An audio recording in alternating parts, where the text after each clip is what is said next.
नमस्कार दोस्तों, आज की इस वीडियो में हम म्यूचुअल फंड और फिक्स्ड डिपॉजिट के बारे में जानेंगे कि दोनों में कौन सा आपके लिए ज़्यादा बेटर इंस्ट्रूमेंट हो सकता है अगर आप निवेश करना चाहते हैं तो पूरी वीडियो ध्यान से ज़रूर देखिएगा।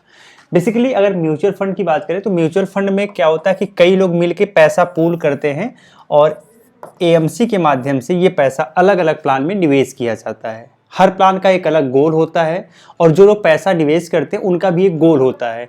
तो जिस प्लान से उनका गोल फुलफिल होता है उस प्लान में पैसा लगाते हैं। तो बेसिकली ये जो एएमसीज होती हैं इनका अलग अलग प्लान होता है। कुछ ऐसे प्लान होते हैं जिसमें ये एएमसीज इक्विटी में पैसा लगाती हैं, कुछ ऐसा प्लान होता है जिसमें डेट में लगाती हैं, कुछ ऐसा प्लान होता है जिसमें इक्विटी और डेट दोनों में मिला के लगाया जाता है। तो वो पूरी तरह से डिपेंड करता है कि आप किस प्लान को चुन रहे हैं। फिक्स डिपॉजिट की बात करें तो नॉर्मली आप बैंक में जाते हो या फिर किसी एनबीएफसी में जाते हो जहां पर इजीली आप एफडी कर सकते हो। ठीक है, ये सिंपल सा प्रोसेस है। आज के समय में एफडी करना बहुत आसान हो गया है। आप अपने मोबाइल फ़ोन से म्यूचुअल फंड में भी निवेश कर सकते हो, एफडी भी कर सकते हो। घर पे बैठे कहीं जाने की कोई ज़रूरत नहीं है। लेकिन दोनों में अंतर क्या है और दोनों में क्या आपके लिए ज़्यादा बेस्ट हो सकता है ये आपको जानना है। तो यहाँ पे हम म्यूचुअल फंड की बात करेंगे, यहाँ फिक्स डिपॉजिट की बात करेंगे। म्यूचुअल फंड की बात करें तो यहाँ पे आप एसआईपी कर सकते हो, यानी सिस्टमेटिक इन्वेस्टमेंट प्लान के माध्यम से पैसे निवेश कर सकते हो। इसका मतलब क्या हुआ? इसका मतलब हुआ कि अगर आपके पास हर सप्ताह 500 रुपये होता है तो आप हर सप्ताह के बेसिस पे 500 रुपये कर सकते हो। आप अगर हर महीने में 500 रुपये 1000 रुपये कर पाओ तो आप हर महीने में 1000 रुपये कर सकते हो। तो इसे एसआईपी बोलते हैं। फिक्स डिपॉजिट करने जाओगे इसमें आपको वन टाइम देना पड़ता है, लेकिन इसके पहले आपको एक मिलता है आरडी। आरडी का फुल फॉर्म होता है रिकरिंग डिपॉजिट। तो रिकरिंग डिपॉजिट में भी बिल्कुल एसआईपी की तरह ही होता है, तो आप पैसे जमा कर सकते हो। तो बैंक भी आपको ये फैसिलिटी प्रोवाइड करता है। फर्स्ट चीज ये हो गया। सेकंड चीज, जब भी आप म्यूचुअल फंड में निवेश करने जाओगे तो आपको रिटर्न यहाँ ज्यादा मिलता है। रिटर्न आपको ज्यादा मिलता है। तो अगर आपको ज्यादा रिटर्न चाहिए तो आपको म्यूचुअल फंड में जाना चाहिए। यहाँ पे रिटर्न अपेक्षाकृत कम मिलता है। रिटर्न अपेक्षाकृत कम मिलता है। कितना मिल सकता है? म्यूचुअल फंड में नॉर्मली अगर आप डेट में निवेश करेंगे तब भी मान के चलिए कि 8 से लेके 10% तो आपको आपका इंटरेस्ट मिल ही जाएगा। लेकिन अगर आप यही इक्विटी में करेंगे तो ये आपका 12 से लेके 30% तक भी आ सकता है। ठीक है, तो यहाँ पे बहुत ज़्यादा रिटर्न आपको देखने को मिलेगा।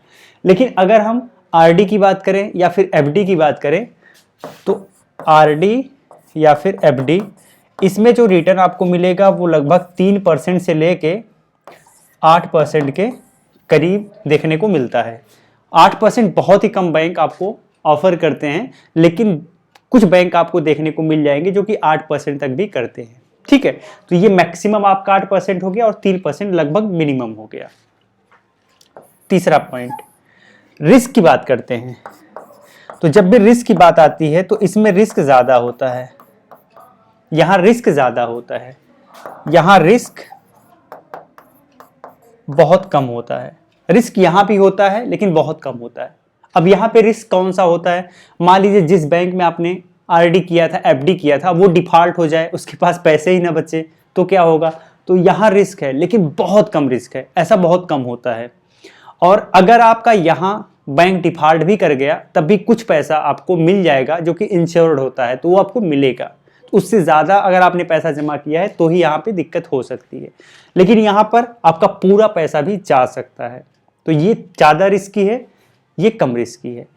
इसमें अगर आप इक्विटी में निवेश करते हो तब तो 100% रिस्की है, लेकिन अगर आप डेट में करते हो, बॉन्ड में करते हो तो ये कम रिस्की है। और खास करके अगर आप गवर्नमेंट ओरिएंटेड बॉन्ड में करते हो तो वो बहुत कम रिस्की है। ठीक है, तो ये आपके रिस्क का फैक्टर है।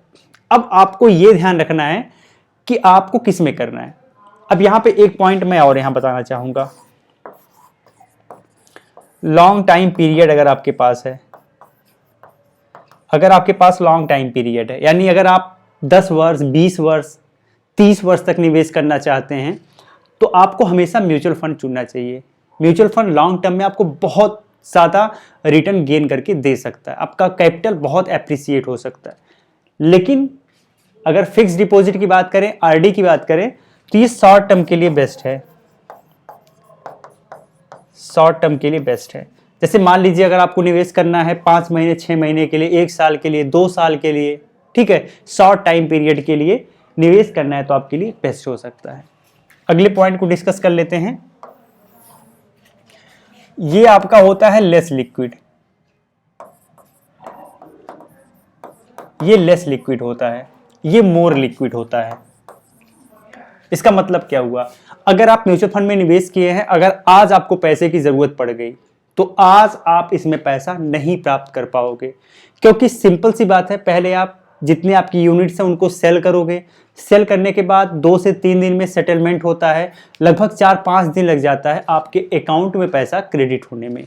लेकिन एफडी और आरडी के साथ ऐसा नहीं है। अगर आपको आज इसी टाइम पैसे की ज़रूरत है, आप अपनी एफडी अपने घर बैठ के ब्रेक कर लेंगे एप्लीकेशन से और इमीडिएट पैसा आपके अकाउंट में सेटल हो जाता है। तो ये ज़्यादा लिक्विड है, कभी भी पैसे की ज़रूरत लगेगी ऑन द स्पॉट आपको पैसा मिल जाएगा। यहाँ पर ऐसा नहीं है, ज़रूरी वक्त पे ये आपका साथ नहीं देने वाला। तो ज़्यादा लिक्विड ये है। अगला पॉइंट ये है कि अगर आपको ये लगता है कि आपके पास जो पैसा है नियर बाई टाइम में 2-4 महीने, 6 महीने, 8 महीने, 10 महीने या फिर 1 साल में इसकी ज़रूरत आपको कभी भी पड़ सकती है, तो आपके लिए एफडी बेस्ट है। आपको एफडी करना चाहिए या फिर आरडी करना चाहिए। लेकिन अगर आपको ये लगता है कि जो आपका एक्सेस अमाउंट है, आपके पास मान लीजिए 50,000 रुपये आपने रखा हुआ है और ये एक्सेस अमाउंट है, इसकी ज़रूरत आपको अगले 2-4 साल 5 साल तक नहीं लगने वाली है, तो फिर आपको म्यूचुअल फंड में निवेश कर देना चाहिए। अगला पॉइंट, यहाँ ये ज़्यादा कॉस्ट, यहाँ पे कॉस्ट आपको ज़्यादा पड़ता है, कॉस्टली होता है। यहाँ पे बहुत ही कम कॉस्ट होता है। बहुत कम कॉस्ट का मतलब लगभग ना के बराबर कॉस्ट। पहले तो ये होता था कि अगर आप पहले अपना फिक्स डिपॉजिट तोड़ दिए हो तो आपसे कुछ पेनल्टी लिया जाता था, अब तो पेनल्टी भी हटा दिया गया है। तो यहाँ पे लगभग कोई कॉस्ट नहीं पड़ता है। और अगर 50 दिन के लिए आपने किया है या फिर 6 महीने के लिए किया है, आपने 1 महीने में तोड़ दिया तो 1 महीने का जो रिटर्न होगा वो आपको मिल जाएगा। लेकिन इस केस में आपको एक्सपेंस रेशियो लगता है, एग्जिट लोड लगता है, ठीक है, स्टाम्प ड्यूटी लगती है, इसके अलावा सरकार आपसे टैक्स चार्ज करती है, वो बहुत सारी चीज़ें होती हैं। तो ये ज़्यादा बेटर आपके लिए ऑप्शन, अगर आप लॉन्ग टर्म तक जाना चाहते हैं तो ज़्यादा बेटर हो सकता है, अदरवाइज शॉर्ट टर्म के लिए ये ज़्यादा बेटर है। अगला पॉइंट, टैक्स में छूट किस में मिलती है। म्यूचुअल फंड में कुछ स्कीम्स हैं जिसमें आपको टैक्स में छूट मिल जाएगी, इसमें भी आपको टैक्स में छूट मिल जाएगी, लेकिन इसमें टैक्स सेवर फंड में जाएंगे आप म्यूचुअल फंड में, तभी आपको टैक्स में छूट मिलती है। तो ये कुछ मेन पॉइंट है जिनके बारे में मैंने आपसे डिस्कस किया। अब आपको ये सोचना है कि इनमें से कौन सा पॉइंट आपके लिए ज़्यादा प्रिफर कर रहा है। आप सारे पॉइंट को अच्छे से एनालाइज करके फिर डिसाइड करिएगा कि आपको एफडी आरडी करना चाहिए या फिर आपको म्यूचुअल फंड में जाना चाहिए। म्यूचुअल फंड आपको पैसा बहुत तेज़ी से बढ़ा के देता है, लेकिन उसमें टाइम लगता है। हो सकता है अभी मार्केट अच्छा नहीं चल रहा हो तो अगले 1-1.5 साल तक अगर ऐसे ही मार्केट अच्छा नहीं चलेगा तो आपको लॉस होगा, लेकिन इसमें फिक्स है, इसमें आपका पैसा लॉस में नहीं आएगा। अगर आपने 1 लाख जमा किया है तो 80,000 नहीं होगा, वो 1 लाख से बढ़ के ही मिलेगा। लेकिन इसमें 1 लाख रुपए, 80,000 रुपए, 50,000 रुपए, 70,000 रुपए कुछ भी हो सकता है। तो इतना रिस्क इसमें होता है। अगर आप स्टॉक मार्केट में ट्रेडिंग करते हो या म्यूचुअल फंड में निवेश करना चाहते हो तो मैं इस वीडियो के डिस्क्रिप्शन में एक एप्लीकेशन आपको रिकमेंड कर रहा हूँ, एम स्टॉक्स का है।